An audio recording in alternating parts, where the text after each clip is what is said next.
I'm Adam Mercer. This is Black Files.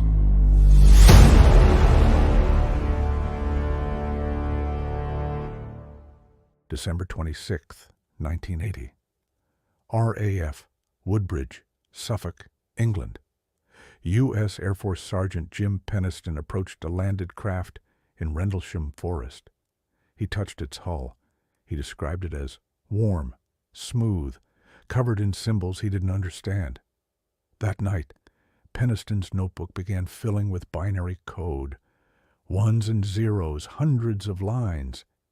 He didn't know where they came from. He assumed he was losing his mind. He told no one for 30 years. Deputy Commander Lieutenant Colonel Charles Halt was woken at 2 a.m. He led a second team into the forest. He carried a dictaphone. The recording still exists. The Ministry of Defense received the official report. They classified it. They told the public there was nothing of defense significance. They lied.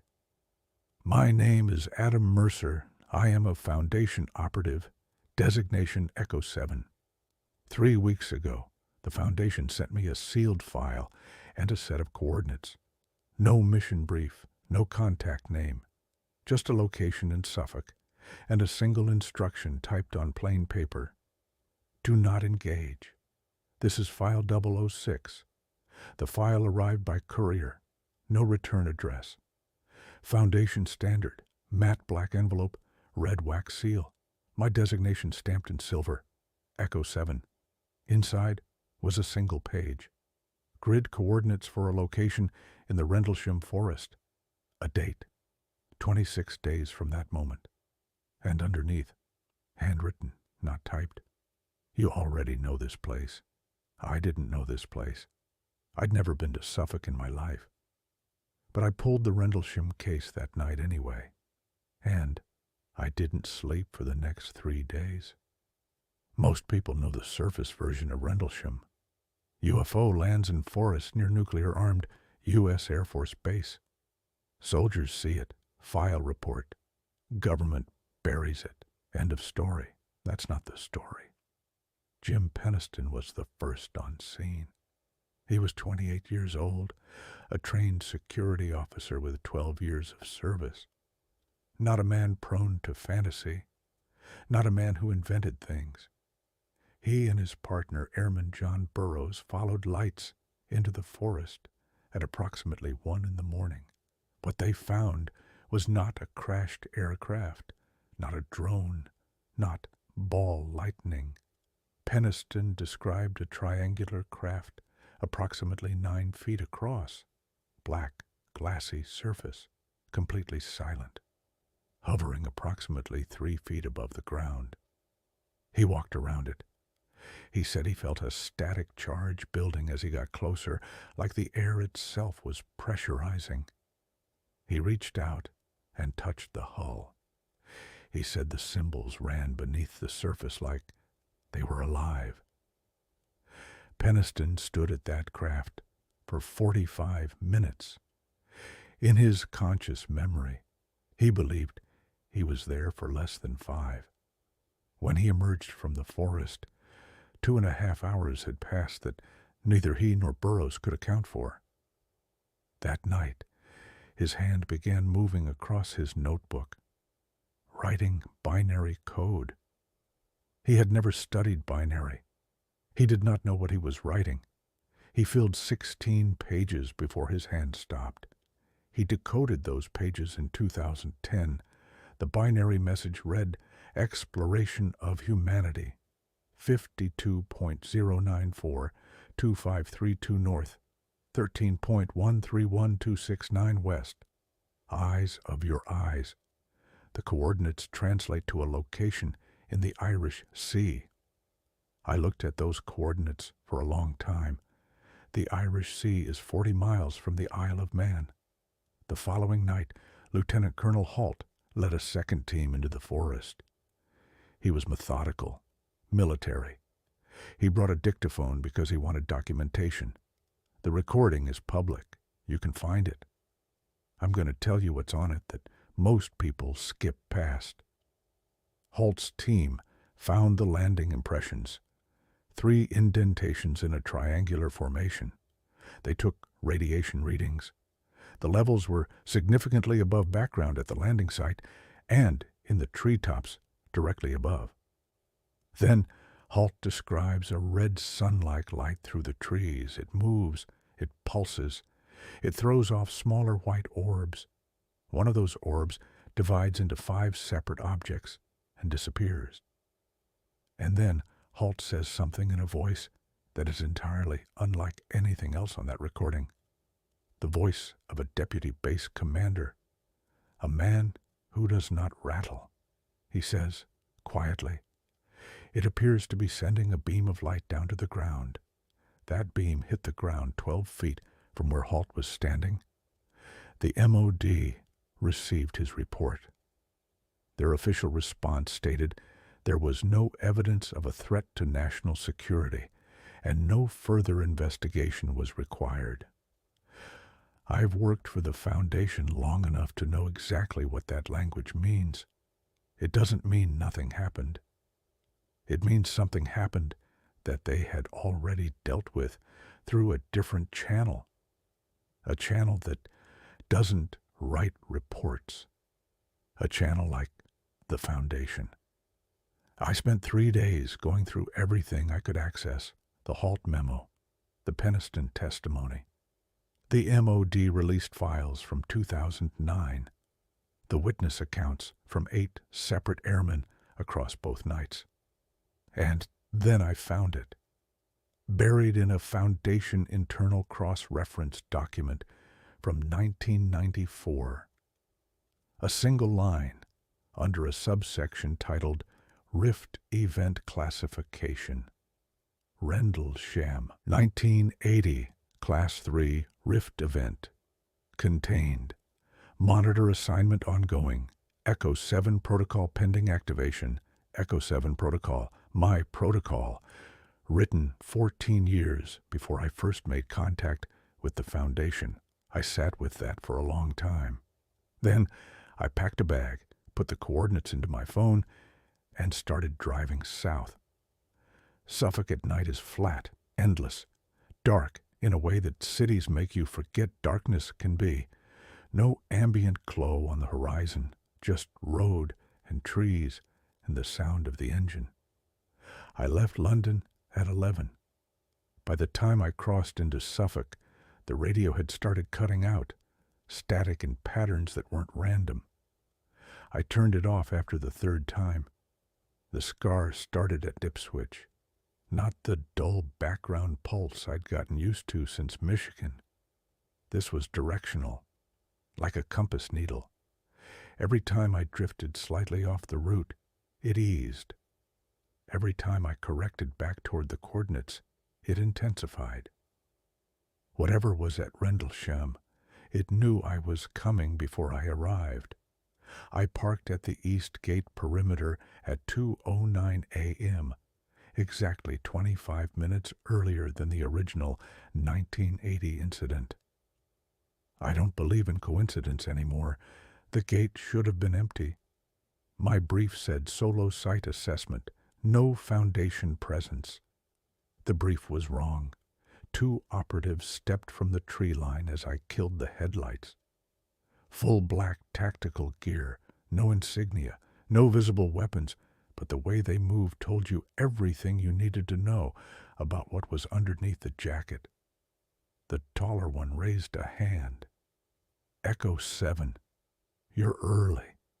I hadn't spoken. I hadn't shown identification. I hadn't given any designation. My car has no Foundation markings. How do you know that name? We were briefed. You weren't. Return to your vehicle. I've been in enough rooms with Foundation people to know when the briefing hierarchy has been deliberately inverted. Someone above my clearance level had arranged for these 2 to be here, not to help me, to manage me. There's a difference. I walked past them, into the forest. The moment I crossed the tree line, something changed. It wasn't atmospheric. It wasn't psychological. The sound stopped. Not faded. Stopped. Like a door closing. Behind me I could still see the operatives. Their mouths were moving. I couldn't hear a word. Pine needles on frozen ground. My own breathing. My own footsteps. That was the world now. The forest at Rendlesham is managed pine, planted in rows, uniform, no undergrowth. It should feel artificial, controlled. Instead, it felt like walking into something ancient that had simply agreed to wear the shape of a modern forest while it waited. I've been in Manistee National Forest at midnight. I've been in the terraced house in Peckham when Jack was moving through the walls. I've been in Dorlish Cashin with Geoff speaking through the partition boards. This was different from all of them. Those places had presence. Rendlesham had intention. The official landing site clearing is marked on no map I could find. I found it because the scar found it.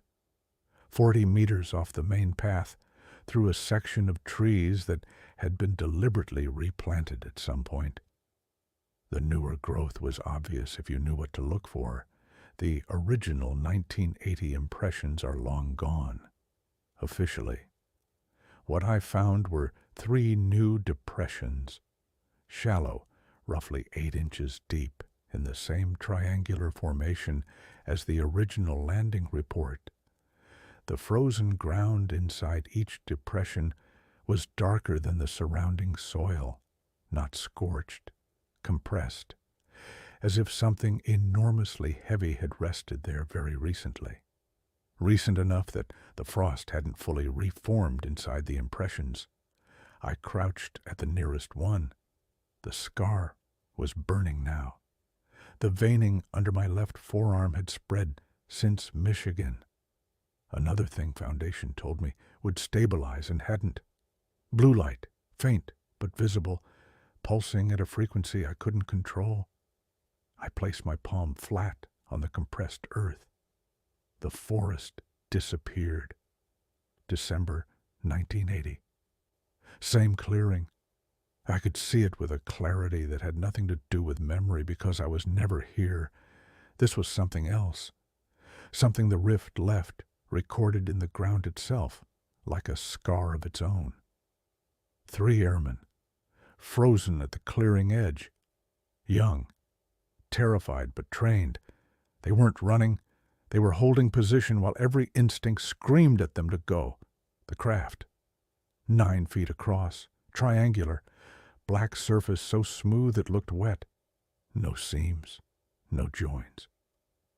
The symbols across the hull pulsed from inside, not painted, not etched, alive in the material the way veins are alive in skin. 4 feet off the ground, not hovering with any mechanism I could perceive, just there, in defiance of every physical law I understand. One airman stepped forward. I watched his hand reach out, watched his fingers make contact with the hull. The craft turned white. Not the surface, the craft. The entire structure became light, blinding. The ground scorched outward in a perfect circle.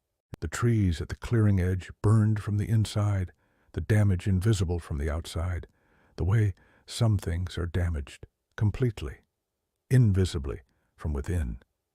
Then the light collapsed inward, and the clearing was empty, except for the impressions in the earth, and in the silence a sound like a transmission clearing, and a voice. Not a voice, something that used the frequency of a voice, that said a single word. Confirmed. I came back to myself, on my hands and knees in the frost. The file. I needed to look at the file properly. I'd skimmed it 3 weeks ago. Classified material has a way of revealing itself in layers. You think you've read it, and then you read it again when you're in the location it describes, and it becomes something else entirely. The first section was standard. Rendlesham event summary, witness accounts, radiation readings, Halt's testimony. I knew all of this. The second section was Foundation Internal, Assessment of Rift Classification, Containment Protocols deployed between 1980 and 1983, Monitoring Cadence. This was above what I'd been cleared for previously, but whoever prepared this file had declassified it selectively for my eyes. The third section stopped me. It was headed Echo 7 Asset, Historical Context. It was dated 1978. I'll say that again. This document was written 2 years before the Rendlesham incident. 2 years before there was any rift here to monitor. 2 years before the Foundation had any operational reason to be in Suffolk at all. It read, Pre-assignment of asset designation, Echo 7, confirmed. Biological markers consistent with rift sensitivity present in candidate bloodline. Rendlesham event probability 94% within 36-month window. Post-event activation of Echo 7 required for long-term rift monitoring. Candidate will present without coercion. Timetable, self-selecting. That's what I've been doing every time I thought I was making a choice. Following Mothman, taking the Foundation's call after the Hollow Man, going to Michigan for the Dogman, answering Geff's line, following Jack into Peckham, driving to Suffolk at 2 a.m. because coordinates arrived in a black envelope. Every file I've opened, I thought I was the investigator. I wasn't the investigator. I was the instrument. And someone built me for a specific purpose 48 years ago. I need to know who. And I need to know why they needed a key. Because keys only exist when there's something that needs to be unlocked. The operatives caught up with me as I closed the file. The taller one crouched across the clearing, watching. The second had moved to my right. Flanking, not aggressive, but positioning. Foundation field geometry. I know it because they taught it to me. The site is being decommissioned. Rift residue is contained. Your presence is destabilizing the seal. What's inside the sealed zone? Nothing relevant to your current file. The scar said otherwise. The scar had moved beyond pulsing into something that felt like signal, directional, urgent. Whatever was inside the sealed zone wasn't residue. It was active. Then you won't mind if I look 20 meters through the trees. A foundation barrier, black tarpaulin stretched between trunks, motion sensors at the base, chemical markers sprayed on the perimeter pine at exactly eye height. Standard Class 3 containment, the kind they deploy when they're not sure what they're containing, but they're sure they need to contain something. I killed my torch, moved slow, stepped over the sensor wire, pulled back the edge of the tarpaulin with 2 fingers. Inside the sealed zone was a clearing I hadn't seen from outside, larger than it should have been given the tree density. The 3 landing impressions at the center, the ones I'd touched, the ones that triggered the vision. Standing in the center impression was a figure. Tall. Considerably taller than a person. Still in a way that no living thing is still. Not the stillness of patience. The stillness of something that doesn't require movement. Doesn't require breath. Doesn't require time to pass in the normal way. Its back was to me. I watched it for what felt like 2 minutes without blinking. It didn't shift. It didn't register my presence. I began to think the tarpaulin had muffled my approach entirely, that I was observing something that didn't know it was being observed. Then I looked at where the face should be. There was no face. Where the face should have been, the same symbols from the craft, the same circuitry patterns, blue, yellow, red, pulsing at a frequency I recognized because my left forearm was pulsing in exact synchronization, the same signal, the same origin. It turned slowly, not like something turning, like something that had always been facing me and was simply choosing to show it now. It held eye contact, where the eyes should have been, 2 points of steady blue light, identical to the glow beneath my skin. It raised one hand. It was not a threat. It was not a greeting. It was an acknowledgement. Then it nodded once, and the operative's voice came from directly behind me. "Now you understand why we needed you here. I've been filing cases since Mothman, since a road in West Virginia where a red-eyed thing watched me from a bridge, and the Foundation's phone number appeared on my screen the next morning, like it had always been there. I've carried the dogman's toxin in my blood since Michigan. I've heard Geff speak through walls on a farm that doesn't exist on any current map. I've had Spring-Heeled Jack stand in a Victorian bedroom and say my designation before I'd said a word. I thought these were separate files, separate cases, separate entities, separate locations, separate investigations that the Foundation was tracking for separate reasons. Rendlesham tells me something different. There is a network. It predates the Foundation. It predates any organization I'm aware of. It uses rifts the way infrastructure uses roads, not randomly, not unpredictably, but as part of a system. Mothman, Michigan, Peckham, Suffolk. These aren't anomalies. These are nodes. And the Foundation has known since 1978 that I would reach each one. I am not a field operative who stumbled into a conspiracy. I am the conspiracy. What's at the center of this network? I don't know yet.